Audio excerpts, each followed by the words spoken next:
Трамп только что объявил, теперь Америка будет сама блокировать Ормузский пролив и опять угрожает Ирану уничтожением цивилизации. Провал переговоров с США и Ирана. Венс говорит, это плохие новости для Ирана. Иран – это плохие новости для Америки. Все объявляют о победе. Американский флот начал разминировать Ормузский пролив. Иран угрожает топить корабли США. В США нашли проплаченных демонстрантов. Им якобы платит Китай за антивоенную позицию. Выборы десятилетия в Венгрии. Километровые очереди на избирательные участки и ответ Орбана, что бы он делал на месте Зеленского. Православные христиане празднуют Пасху. Как прошла торжественная служба в Иерусалиме? А теперь об этом подробно и по делу. Это один день. Подпишитесь, поставьте лайк этому видео и оставьте свой комментарий. Заранее спасибо. И начинаем.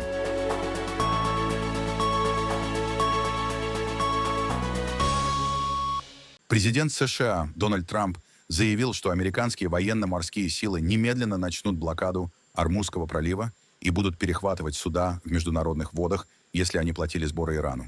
Заявление прозвучало через несколько часов после завершения переговоров между США и Ираном без достижения соглашения.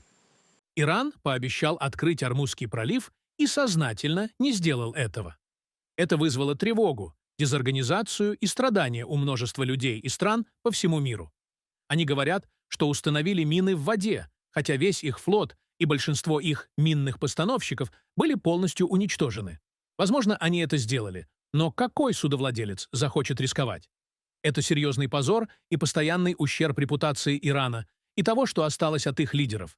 Но мы уже вышли за рамки этого. Как они и обещали, им следует немедленно начать процесс открытия этой международной водной артерии. И быстро. Они нарушают все возможные законы.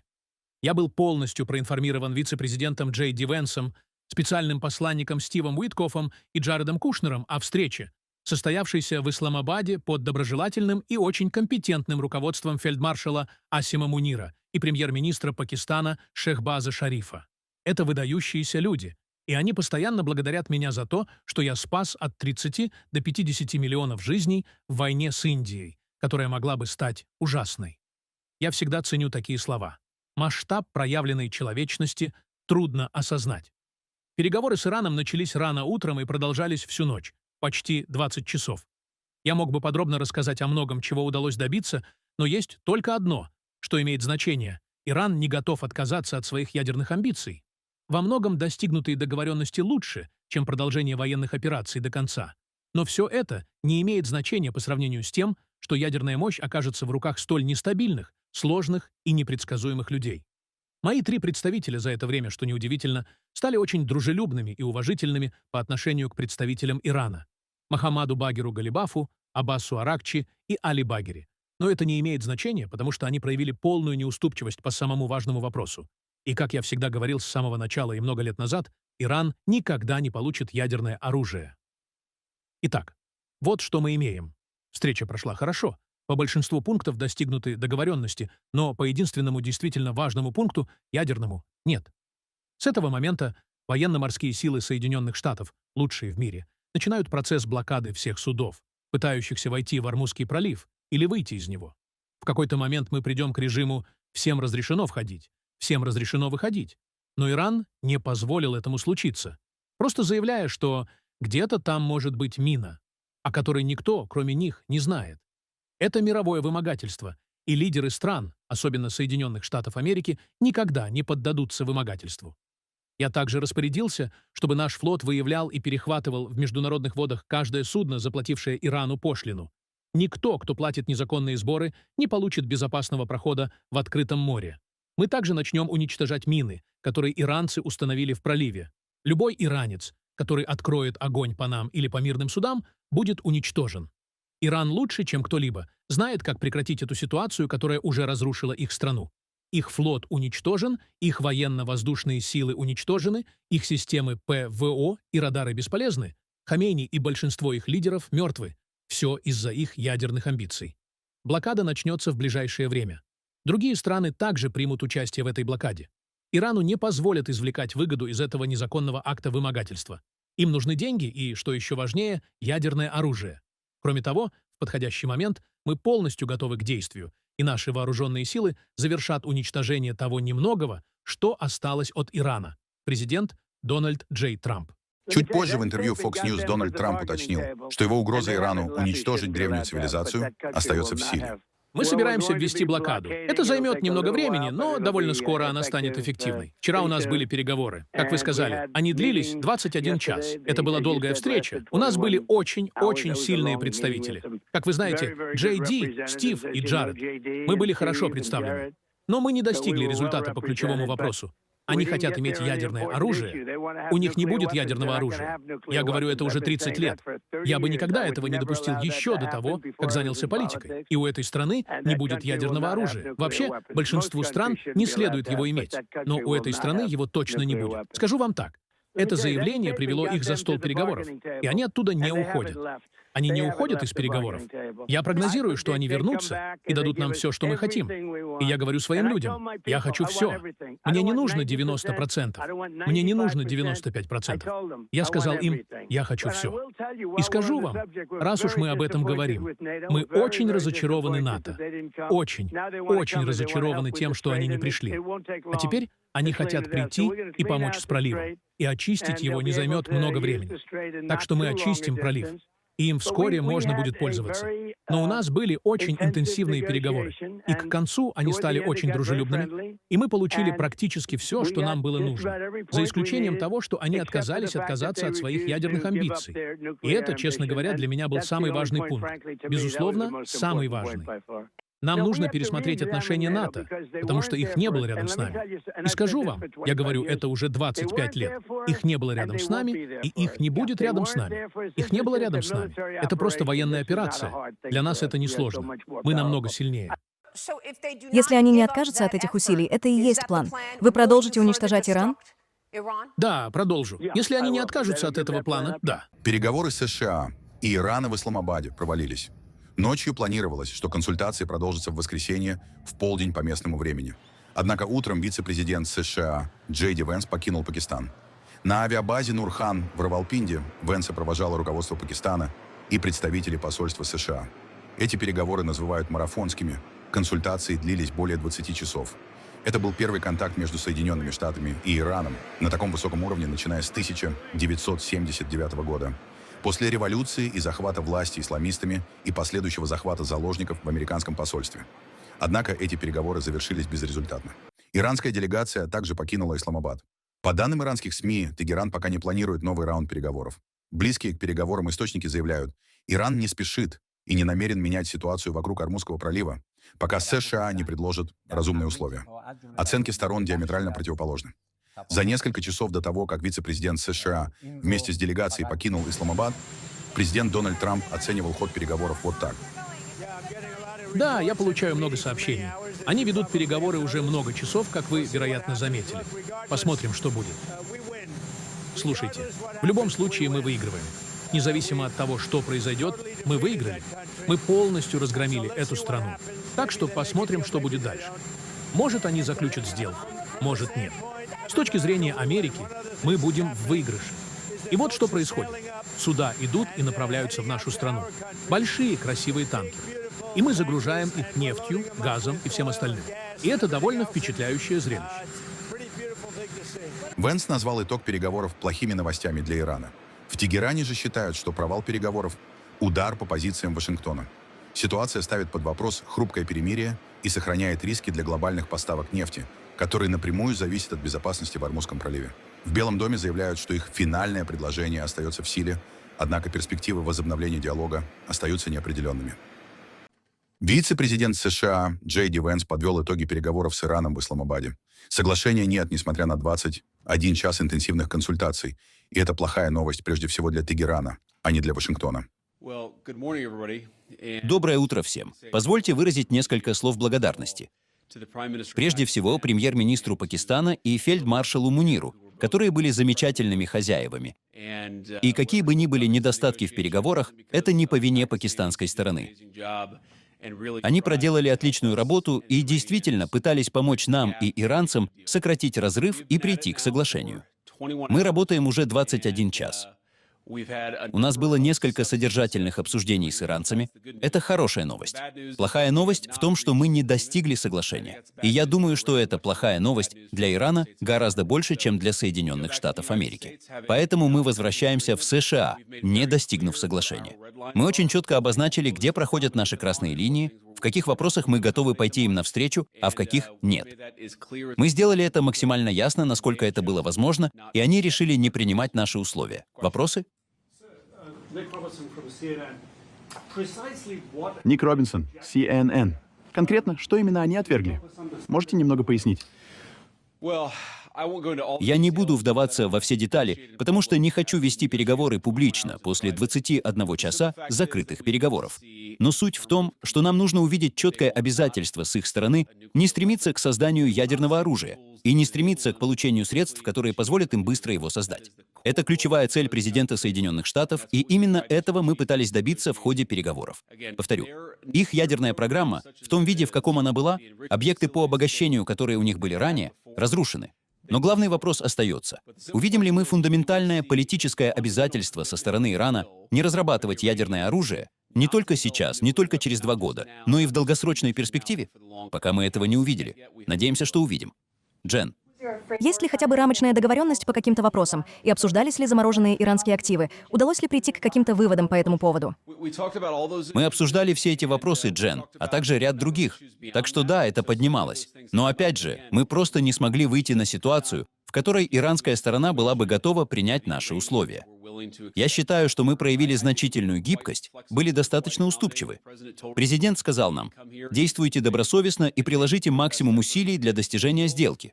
Мы это сделали, и, к сожалению, нам не удалось добиться какого-либо продвижения. Господин вице-президент, как часто вы общались с президентом Трампом в ходе переговоров? Были сообщения о нескольких раундах и паузах между ними? Как часто вы контактировали с президентом? И что он говорил вам в процессе этих переговоров, которые, как вы сказали, не дали результата? Да, разумеется, мы постоянно были на связи с президентом. Я не знаю точное число, возможно, полдюжины раз, может, с десяток раз за последние 21 час. Мы также общались с адмиралом Купером, с Питом, с Марко, со всей командой национальной безопасности. Мы несколько раз разговаривали со Скоттом Винсентом.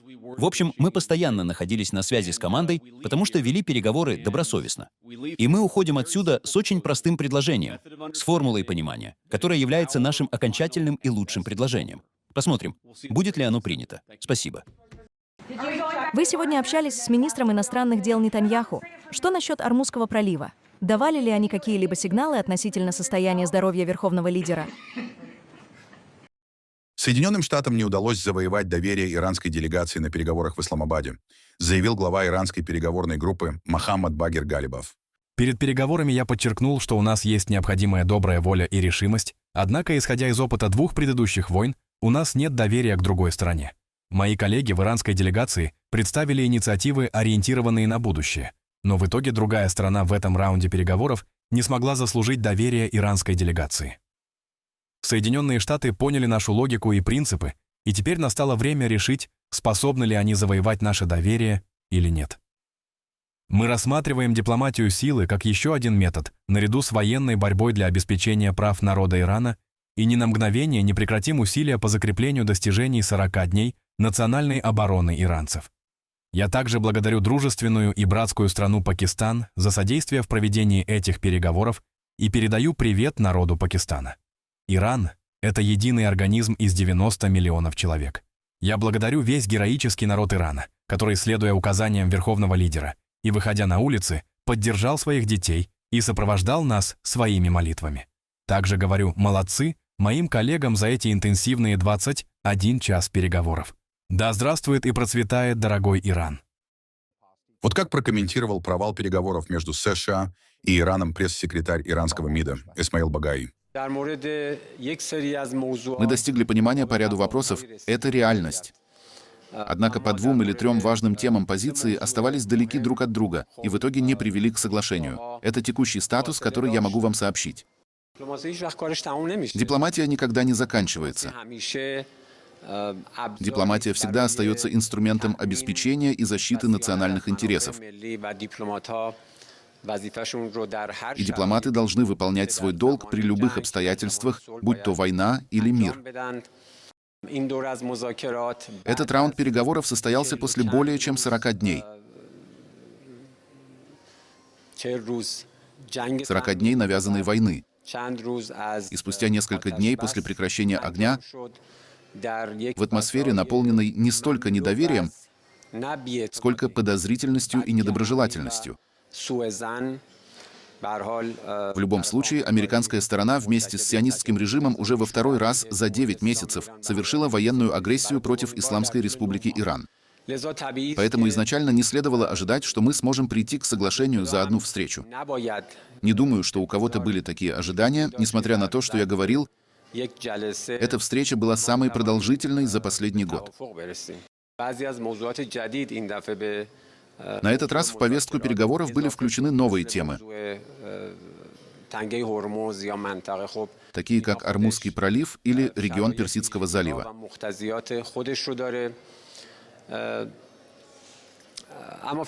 У них есть свои условия, особенности и требования. Но в любом случае мы, как дипломаты и как дипломатическое ведомство, должны продолжать отстаивать наши национальные интересы при любых обстоятельствах,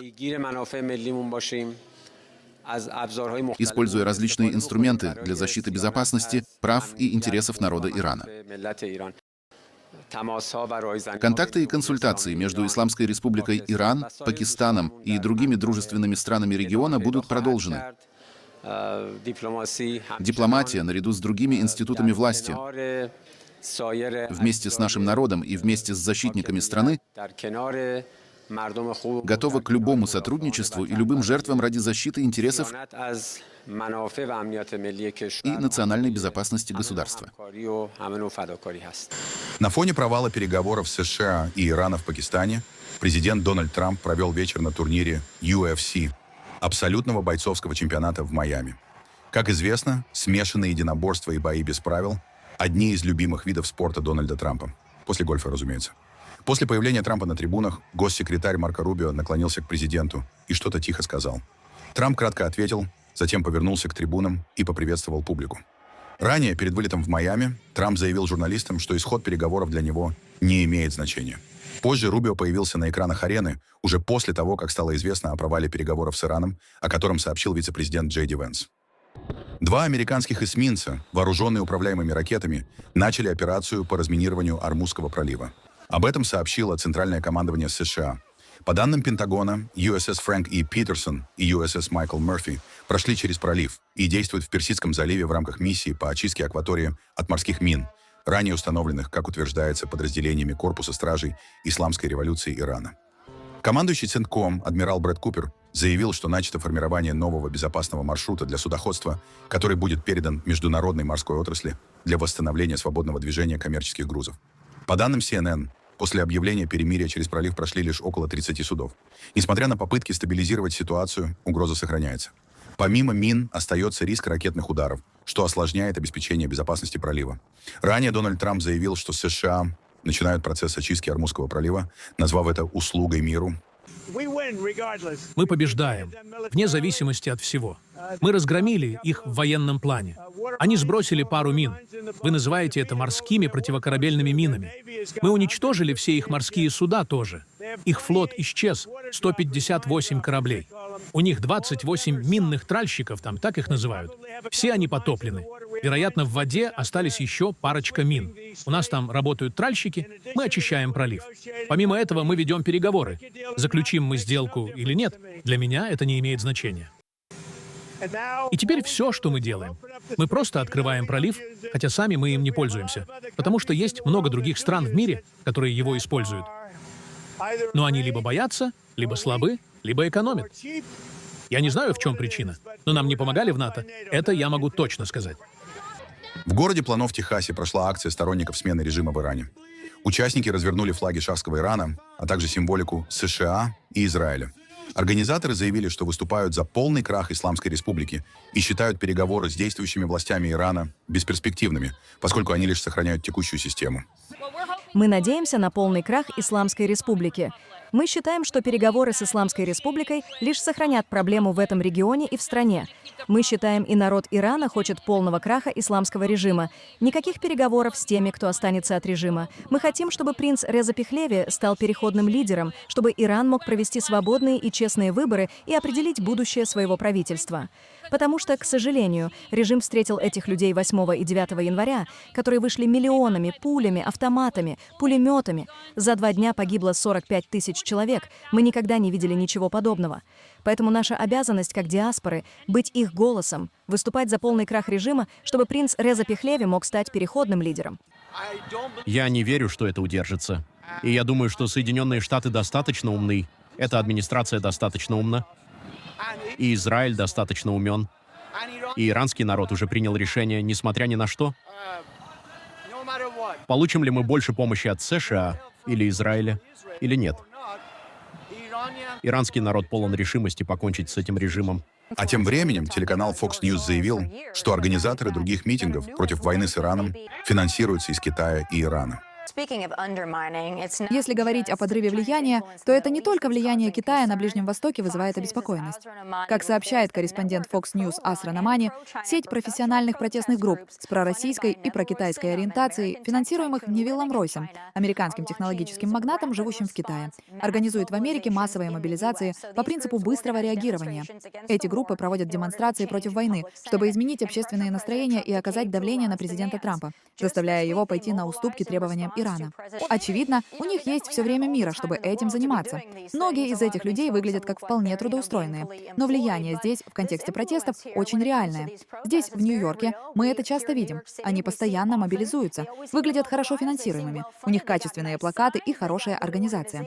Они, возможно, не слишком привлекательны, но, думаю, это не важно. Что вы об этом думаете? Невилл Ройс, враг Соединенных Штатов. То же самое касается его жены Джоди Эванс, основательницы Code Pink. Это операторы, действующие против нашей страны открыто. У них есть управление и координация. В ночь, когда мы взяли Мадуро, они вышли на улицы Таймс-сквер в течение 3 часов с готовыми плакатами. Они действуют и координируются по всему миру. Он один из самых опасных игроков Китая в этой стране. Да, и в других странах тоже, но прежде всего здесь. Он ненавидит Америку. Его жена ненавидит Америку. Эти люди, которых они выводят на улицы, независимо от того, осознанно это или нет, создают в стране определенную динамику. И они также приводят на Таймс-сквер сторонников Хезболлы. Люди говорят: мы поддерживаем Хезболлу, мы поддерживаем Хамас. Подумайте, кем они являются на самом деле. И по моему мнению, Невилл Ройс должен быть выдворен из этой страны. И, возможно, нам стоит рассмотреть другие варианты обращения с таким эффективным врагом. В Венгрии сегодня проходят парламентские выборы, которые могут определить политическое будущее премьер-министра Виктора Орбана после 16 лет непрерывного правления. На кону 199 мест в Национальной ассамблее. Из них 106 распределяются в одномандатных округах, еще 93 по партийным спискам. Формально система смешанная, однако за последние годы она была переработана в пользу правящей партии Фидес, в том числе через перекройку округов и изменение правил голосования. Явка прогнозируется рекордная – до 80%. Явка на парламентских выборах в Венгрии остается рекордно высокой, особенно в крупных населенных пунктах. И это не очень хорошие новости для правящей партии Фидес премьер-министра Виктора Орбана. Социология при этом фиксирует усиление оппозиционной партии ТИСА во главе с Петером Мадьяром, бывшим соратником Орбана, который сейчас опережает правящую силу в ряде опросов. Оба главных соперника, Орбан и Мадьяр, проголосовали утром и дали интервью прессе. Российское телевидение, пожалуйста. Какие у вас ожидания? Я здесь, чтобы победить. Я здесь, чтобы победить. А если вы проиграете? Я люблю побеждать. Европейцы говорят, что вас не признают, если вы выиграете эти выборы. Не признают? Вы знаете, они должны принять намерение, волю и выраженное мнение народа. Они не могут не уважать венгерский народ. Мы должны уважать решения. Мы являемся членом Европейского Союза и настаиваем на правах, которые принадлежат государствам-членам Европейского Союза. Мы выступаем против любого рода имперской централизации. Мы твердо стоим на основе национальных прав и суверенитета и основополагающего договора Европейского Союза и просим Центр в Брюсселе уважать права и базовый договор. Принцип субсидиарности – ключевой здесь термин. На месте Зеленского вы бы отдали территорию России. Мне повезло не быть Зеленским. Я прошу всех сохранять спокойствие, выдержку и хладнокровие. Никто не должен поддаваться на какие-либо провокации. Мы точно знаем, что если эти выборы пройдут спокойно и в рамках закона, то их выиграет партия ТИСА и Венгрия. Перед нами выбор между Востоком и Западом, пропагандой и честным общественным дискурсом, коррупцией и чистой общественной жизнью, дальнейшим упадком и полным крахом государственных услуг, либо возвращением средств ЕС и запуском венгерской экономики. У нас выбор между кризисом уровня жизни и достойной жизнью. Я призываю каждого гражданина Венгрии воспользоваться своим правом голоса. Мы видим первые данные по явке. Они очень и очень обнадеживающие. Количество голосов, поданных в первый час, побило все предыдущие рекорды. Это означает, что венгерский народ и в самых маленьких населенных пунктах, и в крупнейших городах ощущает значимость этих выборов. Судьба Венгрии решается сегодня на очень долгий период. На очень долгий период. Я призываю всех прийти и проголосовать, и этого недостаточно. Просто проголосовать. Я прошу всех поговорить со своими родственниками, знакомыми, друзьями, коллегами, одноклассниками и убедить их также прийти и проголосовать. Партия ТИСА победит на этих выборах. Повторяю, вопрос в том, сможем ли мы получить 2/3 мест или будем управлять с простым большинством. Но я хочу сказать, что каждый мандат, полученный от венгерского народа, это огромное достижение, и мы очень благодарны. Управлять можно и так, но мы видим и понимаем ситуацию в Венгрии. Это организованная преступная группа, экономическая и политическая мафия, тесно переплетенная между собой. Именно так они управляют страной. Поэтому было бы гораздо проще, эффективнее и безболезненнее, если бы нам дали 2/3 большинство. Тогда мы смогли бы легче демонтировать эту систему и разорвать эту паутину, которая опутала нашу страну. Разрыв в рейтингах варьируется от примерно 50 против 39% до более широкого преимущества оппозиции среди определившихся избирателей. При этом до четверти электората остаются неопределившимися, что сохраняет высокую неопределенность результата. Для получения устойчивого большинства ТИСе может потребоваться не только победа, но и конституционное преимущество, не менее 133 мандатов. Некоторые прогнозы допускают такой сценарий, однако он остается пограничным. Кампания Орбана проходила на фоне жесткой риторики, включая критику Украины и акцент на теме безопасности. Оппоненты называют это попыткой мобилизации через внешнеполитические страхи, в том числе вокруг войны и миграции. Оппозиция, в свою очередь, заявляет о необходимости демонтажа системы, сложившейся при ФИДЕС, включая контроль над судами, медиа и перераспределение европейских фондов. Внешнеполитический контекст усиливает значение голосования. Я голосовала за ТИСу и за перемены, потому что мы определенно хотим быть частью Европейского Союза. Я думаю, что улучшение общественного настроения было бы самым важным. Во многих областях и так очень напряженная обстановка, и я думаю, что нынешнее правительство только постоянно разжигает эти эмоции. Думаю, было бы важно ориентироваться на Запад, немного вернуться к нашим приверженностям Западу. Мне кажется, именно с этого в какой-то момент начала партия Фидес. Возможно, сейчас мы с ними не вернемся на европейский путь. Я уже трижды в жизни голосовал, и каждый раз за разных людей. Теперь у меня есть возможность в 4-й раз проголосовать за новую партию. И почему? Ух ты, это сложно объяснить одним предложением. Самое важное. Я считаю, что смена власти — это полезно.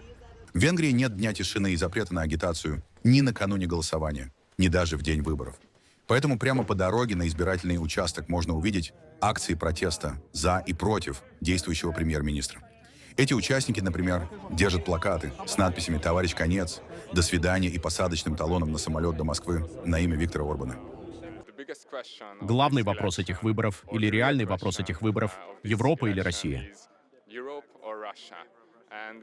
И мы считаем, что мы часть Европы, мы часть ЕС, и это очень важно. Но премьер-министр Виктор Орбан сближается с Россией, и мы хотели донести его послание, что все закончено, и венгры хотят оставаться в Европе.